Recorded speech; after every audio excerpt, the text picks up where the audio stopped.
السلام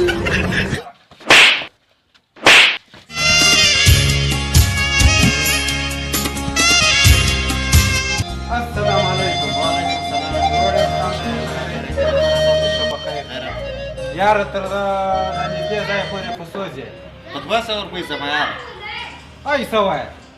نو څه کوې ته څو راکوې؟ 200 خو دغه ځای دی یاره چې اردوی چې دغه ځای نږدې ځای ښه هو نو بس صحیح دی 100 روپۍ راکړه صحیح دی. یا 100 روپۍ هم نه ده خو مه کوه یاره 100 روپۍ نو صحیح دی بیا. 100 روپۍ ها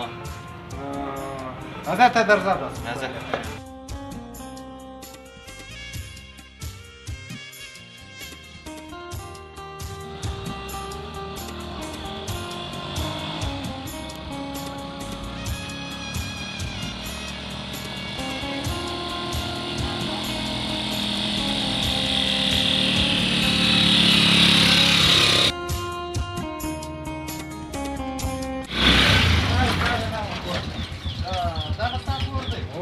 یاره دا خو راته معلوم وو ماله یاره. بس دغه کور دی بس یو خالي یو منټ قدر ودرېږه زه هم د کور پردې ورته وایم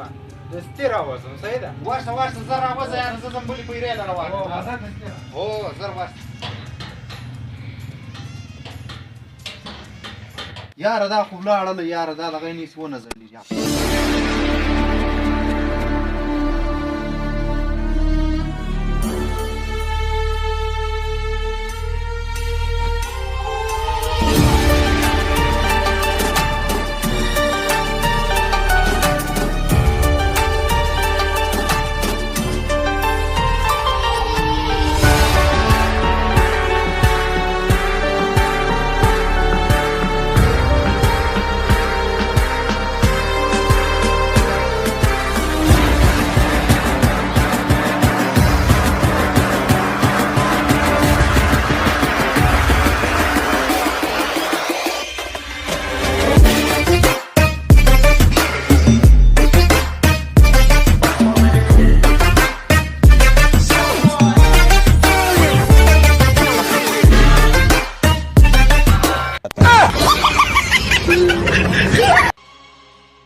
کور د سختۍ د خوار نه کچ دلته دروازې مخ ته پروت دی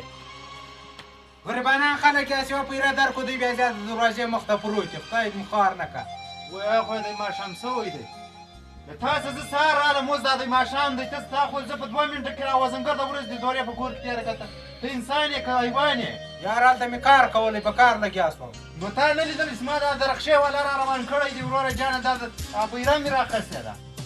یار نو څه دې چې ناوخته سولمه څنګه څه دې چې ناوخت شوې ما له به دا ګردې ورځې پیسې راکړې ولکه څه کله وکړې خدای دې خوار نه کړه غریب سړی یې ور پیره دې د په پیره باندې ګردې ورځ پیسې غواړي خامخا بیا راکړې زما ورځ دې را ضایع کړې ده نه ده خو څنګه نه راکړې څنګه نه راکړې پیسې را وکړه پیسې را وکړه د ګردې ورځ دې روزانه ولاړه نه ده کړلې پیسې را وکړه په منډه یې را یوه چاپلاخه چې دا بچو څو ده خبرې په 1000 روپۍ ده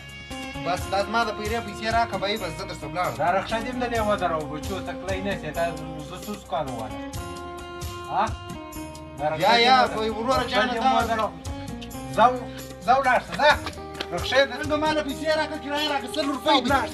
یاره دا پیسې راکړه دا رخصه دا په پټرولو چلېږي زه د 50 دوکان والا یم پوره په ما دې ورځ ضایع کړه ته وروره څه مې لا نور هم قرضداره ځه ولاړ شه ځه یاره مه کوه یاره زه زارۍ درته کوم مه کوه یاره ځه ولاړ نه که ځم پره زوبلی